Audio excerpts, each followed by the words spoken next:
Gente amada, gente querida, você que curte meu trabalho, sejam todos muito bem-vindos a mais um vídeo do Foco no Afeto. Hoje, como sempre tenho feito, vou responder a mais uma questão de uma querida dentre vocês. E a questão dela é a seguinte: a minha mãe é muito controladora. Ela quer que eu me vista com roupas modestas. Até hoje, ela quer que eu siga a religião que ela segue, sendo que não faz mais sentido para mim. Ela não gosta que eu corte o cabelo curto. E se eu corto, ela diz que eu acabei com o meu cabelo. Eu achava isso até normal, mas muitas fichas ao longo do tempo foram caindo. Eu tenho 36 anos. Eu queria saber até quando os pais acham que podem mandar na gente. Pois bem, minha cara, vamos lá. É muito comum que os pais sintam uma conexão emocional muito forte e um certo senso de controle sobre os filhos, mesmo depois que esses filhos já estejam adultos. Muitas vezes os pais ainda veem o filho como uma extensão das suas próprias escolhas e valores, e demoram muito a reconhecer que o filho cresceu. Senhor, teoricamente, é para pai e mãe criarem um filho para o filho poder voar. Cresce, atingiu, no nosso caso aqui, atingiu a maioridade, pronto, voa por conta própria. E isso deve ser motivo até de orgulho, saudavelmente deve ser até motivo de orgulho para os pais. Poxa, educamos certo, nós soubemos educar, porque eles estão voando e muito bem com as próprias asas. Podemos até não concordar com uma coisa ou outra, mas eles estão saudáveis. Mas não, né? Há uma demora muito grande para os pais desmamarem dos filhos, e o contrário, né? Isso acontece porque durante a infância a dinâmica de autoridade entre pais e filhos é muito clara. Mas essa dinâmica não tem que se estender indefinidamente. Para os pais em geral, às vezes parece que a infância do filho nunca acabou e que nunca vai acabar. E soltar as rédeas é um trabalho muito difícil. Gera até muita culpa, dependendo do emocional dos pais. No entanto, o controle que eles exercem só tem espaço e força enquanto você permitir que isso aconteça, minha cara. Você já está na vida adulta. O poder que eles têm é aquele que você decide dar a eles.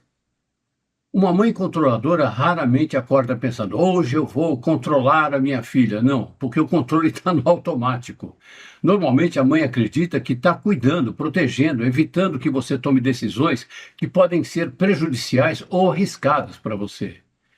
Essa intenção pode partir do amor, do carinho, da vontade de proteger, mas no fim das contas o resultado é sufocante.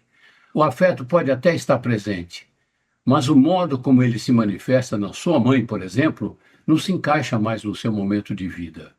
A boa notícia é que você não precisa entrar em discussões longas sobre intenções ou motivos. O que realmente importa é o impacto que esse controle tem na sua vida. Se a forma dela cuidar de você não tem mais cabimento, então chegou a hora de você impor amorosamente, sempre amorosamente, limites claros, firmes e respeitosos para preservar a sua autonomia. No meu entender, minha cara, o primeiro passo para essa mudança é você entender que o controle que a sua mãe exerce sobre você só funciona enquanto você permite que isso aconteça, como falei há pouco. Por exemplo, se você decide cortar o cabelo curto e ela diz que você acabou com o seu cabelo, isso é uma opinião. E só isso, minha cara. Não é uma ordem indireta. Ela tem direito à opinião dela, assim como você também tem direito às suas escolhas. O ponto importante é você refletir por que essa opinião ainda tem tanto poder sobre você. Muitas vezes isso acontece porque ainda existe uma parte dentro de você que busca a aprovação e a validação dos pais. Uma necessidade antiga que virou um condicionamento, mas que é totalmente libertadora quando você supera essa associação entre validação e simples opinião. O corte de cabelo em si não é o que importa. O que importa mesmo é o quanto você se deixa abalar pela reação da sua mãe. Uma grande parte da libertação emocional está em conseguir ficar indiferente a essa necessidade de validação externa, principalmente em relação às pessoas que, mesmo amando você, ainda insistem em te controlar. Essa questão se aplica também ao condicionamento religioso, às roupas que você veste, ao seu estilo de vida ou outras escolhas pessoais. Sua mãe tem todo o direito de viver de acordo com as crenças e valores dela, da sua mãe. E você também tem o mesmo direito, minha cara. Você tem todo o direito de viver segundo as suas próprias crenças e valores. No início da sua vida, os seus pais tinham a obrigação de exercer total autoridade sobre você por motivos óbvios: alimentação, moradia, educação, saúde, moral, e etc, etc, etc. Agora não tem mais essa obrigação porque não há mais essa necessidade. Da sua parte, não se trata de brigar ou exigir que ela concorde com você, mas de se posicionar de maneira adulta, deixando claro: mãe, eu te amo, respeito suas escolhas, mas sigo as minhas. Mais importante do que falar isso é agir com coerência, mostrar com atitudes que você leva a sério a sua autonomia, deixar claro que não é apenas uma opinião, é um estilo de vida. Esse equilíbrio é o que permite que você transforme uma relação de controle em uma relação de respeito mútuo. Outro ponto muito importante, minha cara, é aceitar que seus pais podem nunca mudar. Eles podem continuar a te ver como alguém que precisa da supervisão ou do controle deles. Isso não é agradável, claro, mas não significa que você precise se submeter a isso e se sentir menor por causa disso. Significa, antes de tudo, que você não pode esperar que o respeito pleno venha deles. Essa libertação tem que partir de você. Você precisa se dar a permissão de ser quem realmente você é, mesmo que isso cause desconforto neles. Essa mudança na forma de pensar e agir em relação aos seus pais diminui muito a frustração porque você deixa de esperar que eles mudem e passa a valorizar a sua própria evolução. O poder que a sua mãe exerce sobre você aos 36 anos de idade não é pelo controle legal, financeiro ou prático. O que realmente sustenta esse poder da sua mãe sobre você é o seu emocional, é o seu medo de ser abandonada, é o seu senso de culpa, o seu medo de decepcionar a sua mãe, o seu desejo de manter a paz, etc, etc, etc. Quando você entende que o máximo que ela pode fazer é reclamar, criticar, desaprovar, mas nada disso pode impedir você de viver a sua vida. Aí a sua vida começa a ganhar autonomia. Esse processo não depende dela, mas da sua decisão de se responsabilizar integralmente pelas suas escolhas, sem precisar da bênção dos outros, mesmo que seja da sua mãe. E isso não significa desamor, vou repetir. E isso não significa desamor, minha cara. Colocar limites não significa ser agressiva ou desrespeitosa. Pelo contrário, é ser amorosamente clara e firme ao mesmo tempo. Se sua mãe critica sua roupa, por exemplo, você pode dizer de maneira tranquila e amorosa: eu entendo a sua opinião, mãe, mas eu gosto de me vestir assim. Se ela insistir na crítica, o melhor é mudar de assunto, em vez de entrar numa discussão que não leva a nenhum lugar saudável. Com o tempo, a sua mãe vai perceber que certos comentários que ela faz não encontram mais espaço na sua vida e, portanto, podem até diminuir esses comentários. A firmeza tranquila e constante é muito mais eficaz do que as longas discussões. A firmeza tranquila e constante mostra na prática que você não está aberta a negociações sobre a sua autonomia e suas escolhas pessoais.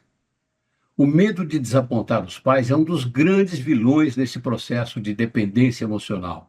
Muitas pessoas continuam sentindo culpa quando não atendem às expectativas familiares. No entanto, é impossível viver em paz tentando ser a filha que a sua mãe gostaria que você fosse, mas que você não é. E nada de errado com isso, nada de doentio com isso, muito pelo contrário, meu Deus. O saudável é viver com dignidade, autonomia e respeito para com você mesma. Surpreendentemente, quando você assume as suas decisões sem pedir desculpas ou justificativas, a sua mãe pode até expressar reclamações, mas no fundo começa a respeitar você. Esse respeito não nasce da submissão ou da aprovação, mas da clareza e da firmeza amorosa na sua posição, no seu posicionamento diante dela. Você não precisa romper a sua relação para ser livre. Dá para continuar convivendo bem, visitar, demonstrar carinho e, ao mesmo tempo, também deixar bem claro que as suas escolhas são suas. Esse é o modo saudável. Manter um vínculo afetivo sem abrir mão de você mesma e da sua autonomia. O amor verdadeiro não exige concordância absoluta, mas sim oposições amistosas.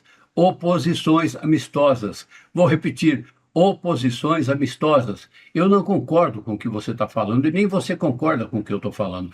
Da minha parte, exerço em relação à sua opinião a mais carinhosa e amorosa oposição. Não vou brigar com você por causa disso. Você pode amar a sua mãe e continuar perto dela, mesmo não vestindo as roupas que ela gostaria, escolhendo uma religião diferente ou usando o seu cabelo do jeito que você preferir. É isso que diferencia um afeto maduro de um controle arrogante e possessivo. Na vida adulta acontece uma mudança natural de papéis. Os pais deixam de ser chefes e passam a ser referências. Você escuta o que eles dizem, considera suas opiniões, mas no final a decisão é sua. É natural que esse processo cause estranheza no início, porque para sua mãe é difícil aceitar que a filha cresceu e caminha com suas próprias pernas. Mas essa mudança é inevitável e fundamental para o amadurecimento das relações familiares. Então, lembrando a sua pergunta inicial, até quando seus pais acham que podem mandar? Após a maioridade, até quando você permitir, minha cara. Quando você mostrar com firmeza e amorosidade que não é mais controlável, que assume a responsabilidade pela sua vida, a relação tende a se tornar mais leve e mais saudável. Quanto mais cedo você assumir esse papel, sem culpa, melhor para todos os envolvidos. Minha cara, eu vou deixar aqui uma oração, a oração da Gestalt. A Gestalt é uma linha de terapia, é antes de tudo uma filosofia, mas tornou-se de tão interessante uma linha de terapia. O autor dela é o Frederick Perls, que viveu entre 1893 e 1970. A oração é a seguinte: eu sou eu, você é você. Eu faço as minhas coisas, você faz as suas. Eu não vim ao mundo para viver de acordo com as suas expectativas, nem você está nesse mundo para viver de acordo com as minhas. E se por acaso nos encontrarmos, será lindo, senão não há nada a fazer. Minha cara, essa é a minha resposta, espero ter trazido alguma luz aí para a sua questão. Quero agradecer muito pela sua pergunta, pela sua presença nas minhas redes sociais e principalmente pela sua preciosa energia. Quero, como sempre, estender essa gratidão aqui a todas essas pessoas encantadoras que frequentam as minhas redes sociais, deixando aqui uma amorosidade que é de derreter. Boa meditação para nós, porque é ela que nos liberta. Foco no afeto.